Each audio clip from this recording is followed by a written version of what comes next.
औज़ुबिल्लाहिमिनश्शैतानिर्रजीम बिस्मिल्लाहिर्रहमानिर्रहीम। अस्सलाम वालेकुम नाज़रीन, मैं हूं आपका होस्ट राना रमज़ान और आप देख रहे हैं मेरा यूट्यूब और फेसबुक चैनल। आज की व्लॉग के हवाले से पाकिस्तान में होने वाली बहुत ज़्यादा अहम अपडेट्स के ऊपर आपके साथ बात करेंगे। सबसे पहले बात करेंगे कि इमरान खान साहब ने एक बार फिर जो है वो पाकिस्तान की पूरी कौम का जो है वो दिल जीत लिया है। और IMF के हवाले से इमरान खान साहब ने जो बयान कल दिया था और जो बयान आज दिया है उसके हवाले से बात करेंगे। और उसके साथ साथ बात करेंगे कि जैसा कि आप जानते हैं कि कल एक बार फिर इमरान रियाज खान साहब को जो गिरफ्तार किया गया उसके पीछे क्या वजूहात है, उसका पस मंजर क्या है, अब वो निकलकर सामने आ चुका है, वो आपके साथ शेयर करेंगे। और उसके साथ साथ बात करेंगे कि पाकिस्तान की तारीख का सबसे बड़ा जो एहतजाज है वो जो होने जा रहा है उसके बारे से बात करेंगे। और चौथे नंबर पे बात करेंगे कि जो मरियम नवाज साहबा ने आज के दिन में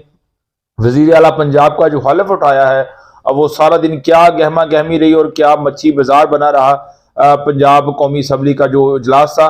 तो उसके हवाले से बात करेंगे। सबसे पहले बात करते हैं कि इमरान खान साहब के खिलाफ कल के दिन में जो एक मुहाज खुला रहा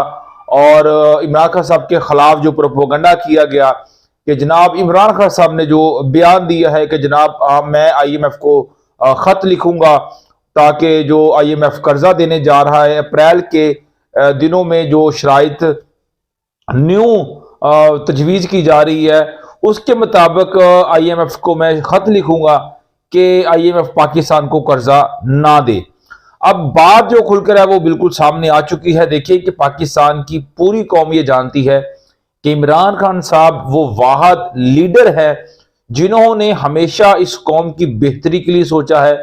जिन्होंने हमेशा किसी गरीब की बेहतरी के लिए सोचा है, जिन्होंने हमेशा अगर बात की है तो पाकिस्तान की कौम की बात की है, जिन्होंने हमेशा अगर बात की है तो उम्मत मुसलमा की बात की है, जिन्होंने अगर बात की है तो हमेशा पाकिस्तान की आवाम की बेहतरी के लिए बात की है।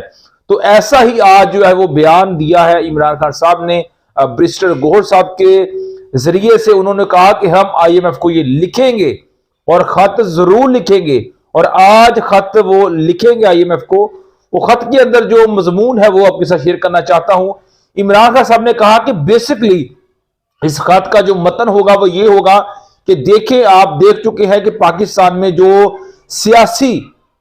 इस्तेहकाम जो है वो बहुत ज्यादा बढ़ चुका है। इलेक्शन होने के बावजूद भी अब पाकिस्तान की मुआशी हालत जो है वो मुआशी हालात जो है वो स्टेबल नहीं होने पा रहे। उसके साथ साथ उन्होंने कहा कि देखिए अगर ऐसी बदअमनी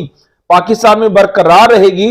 तो फिर वो लोग जो इन्वेस्ट करना चाह रहे हैं, ज़र मुबादला इन्वेस्ट करना चाह रहे हैं, तो वो लोग अपनी इन्वेस्टमेंट नहीं करेंगे। और उसके साथ साथ उन्होंने बात किया कि देखिए ये पहले की बातें भी आप नोट कर सकते हैं कि अगर आपने इनको पहले भी कर्ज दिया था तो इन्होंने पाकिस्तान की आवाम के लिए कितना सही इस्तेमाल किया उस कर्ज का। तो इन तमाम बातों को मद्देनजर रखते हुए साथ साथ इमरान खान साहब ने यह भी बात की कि हम IMF को यह भी आगाह करेंगे कि जनाब अगर ऐसी हुकूमत में आप कर्जा देंगे तो फिर वापसी के जिम्मेदार भी आप खुद होंगे, क्योंकि जो सूरत हाल है PDM के टोले की, MQM कहता है कि हमें फंड दिया जाए,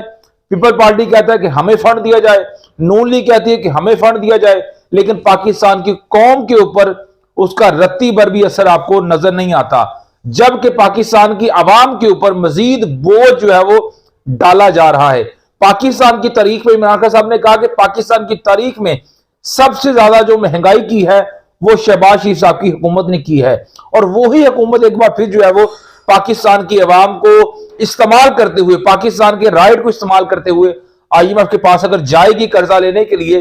तो वाज़ेह तौर पे हमारा ये पैगाम होगा IMF को कि इसके जिम्मेदार आप खुद होंगे। और हम आगाह करेंगे कि पाकिस्तान के अंदर जो इस वक्त बदअमनी है, पाकिस्तान के अंदर जो इलेक्शन हुए हैं उसमें कितनी ज्यादा धांधली करवाई गई है, तो ये जो लोग इस वक्त मुंतकिब होकर आए हैं ये अवाम के फैसलों से मुंतकिब होकर नहीं आए, बल्कि इनको ताकतवर हलकों ने जो है वो सपोर्ट किया है और एक गलत रास्ते से ये इस वक्त इक़्तिदार में आए हैं। तो लिहाजा हम IMF को ये आगाह करेंगे कि किसी भी सूरत हाल से और किसी भी हालात में अगर आपकी शराइत के ऊपर अमल नहीं किया जाता या फिर यह कर्ज वापस नहीं किया जाता तो उसके जिम्मेदार आप खुद होंगे। उसके बाद बात करते हैं कि जनाब इमरान रियाज साहब को जो कल गिरफ्तार किया गया है, उसकी चंद वजूहात जो है वो आपके सामने शेयर करेंगे। सबसे मेन और बुनियादी वजह जो निकल कर सामने आई है वो ये आई है, उनके जो वकील हैं इमरान रियाज साहब के, उन्होंने ये बात शेयर की है कि एंटी करप्शन की तरफ से भी एक नोटिस आया था और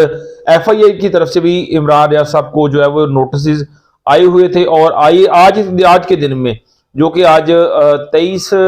फरवरी का दिन है, आज के दिन में इमरान रियाज साहब की पेशी थी एफआईआई में, तो जिसकी बुनियाद के ऊपर उन्होंने गिरफ्तार किया है। उसके साथ साथ कुछ करीबी जराए ये बता रहे हैं कि इमरान रियाज साहब को यह खबरदार किया जा रहा था कि आप 8 फरवरी से पहले पहले कोई भी अपनी एक्टिविटी व्लॉग के हवाला से शुरू ना करें। और साथ साथ इमरान रियाज साहब के करीबी जराए भी कुछ बता रहे हैं कि कुछ व्लॉग जो इमरान रियाज साहब ने मरियम नवाज साहबा के हवाला से किए थे कि वो पाकिस्तान की वजीर आला पंजाब बनने जा रही है, वो अपने चोरी के वोटों से बनने जा रही है, उनके साथ अवाम की हमायत नहीं है। और साथ साथ इमरान रियाज साहब ने यह भी बात की थी कि अगर वो बात ये कर रही है कि जो करप्शन का खात्मा उनका पहला अव्वलीन उनकी तरजीह होगी, तो उसको ये भी सोचना होगा मरियम नवाज साहबा को कि जो आपके बाप ने अब तक करप्शन की है, जो आपके बाप ने करप्शन के जरिए से अपनी जायदादें बनाई हैं, तो उसके हवाले से भी आपको जवाब देना चाहिए। इसी तरह के कुछ और भी एक दो व्लॉग थे जिसकी वजह से इमरान रियाज साहब को जो है वो कुछ करीबी जराए बता रहे हैं कि हो सकता है कि उनके ऊपर घेरा तंग करने का कुछ जरिया और मजीद कुछ इंतजाम किया जा रहा है। उसके साथ साथ बात करते हैं कि जनाब इस वक्त आईएमएफ जो कर्जा देने जा रहा है उसके ऊपर जो शराइत हैं और आईएमएफ की जो कल का इलामिया जो आया है उसके हवाले से बात करना चाहेंगे। देखिए, आज से ऑलमोस्ट 6 माह पहले आईएमएफ ने पाकिस्तान को कर्जा दिया और उसके ऊपर उन्होंने शराइत रखी कि आप पाकिस्तान की तारीख के सबसे बड़े टैक्स जो है वो पाकिस्तान की आवाम के ऊपर लगाएंगे अगर, तो हम आपको ये कर्जा देंगे। उसके बाद उन्होंने बात की कि पाकिस्तान की तारीख में सबसे ज्यादा बिजली के रेट्स में, पेट्रोल की प्राइस में अगर आप इजाफा करेंगे तो फिर हम आपको कर्ज देंगे। यानी आईएमएफ आपको इस बात से इनकारी नहीं है कि हम आपको कर्जा नहीं देंगे, लेकिन साथ साथ वो ये भी बात कर रहे हैं कि अगर हम आपको कर्जा देंगे तो आपको अपनी मर्जी के मुताबिक कर्जा देंगे। यानी सीधी और साफ बात यह है कि पाकिस्तान की आवाम के ऊपर एक बार फिर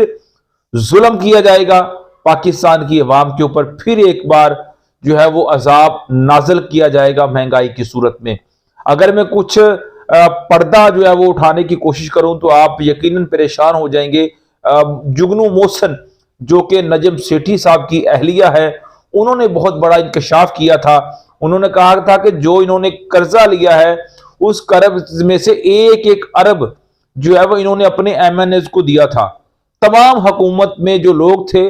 नगर यानी शहबाज शरीफ साहब की जो हुकूमत में लोग थे, पीपल पार्टी के लोग और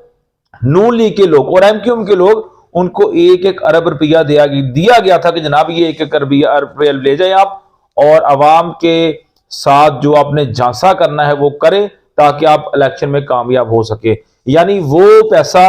जो पाकिस्तान की फलाह के नाम के ऊपर लिया गया, वो पैसा जो पाकिस्तान की आवाम की तरक्की के लिए लिया गया और उनको जो है वो उसको नजायज उसका जो है वो इस्तेमाल किया गया। और उसके बाद यकीनन अब आपके सामने एक बहुत बड़ी परेशानी जो है वो आने वाले दिनों में मजीद बढ़ सकती है आईएमएफ के कर्जे की सूरत में। उसके साथ साथ बात करना चाहेंगे कि इस वक्त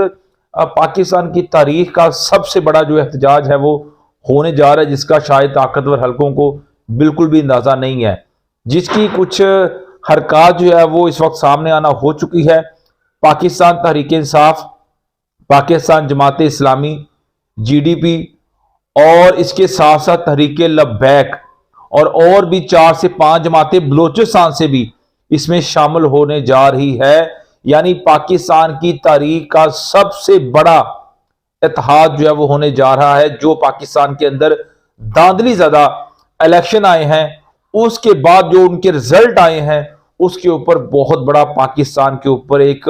अलायंस बनने जा रहा है, जिसके मुताबिक जो है वो पूरे पाकिस्तान में बहुत बड़ा एहतजाज किया जाएगा, शायद जिसका ये मुतहम्मल नहीं है मुल्क। तो नाज़रीन, आज के व्लॉग के लिए इतना ही। अपना ख्याल रखिएगा और प्रेस चैनल का भी। अल्लाह हाफिज़।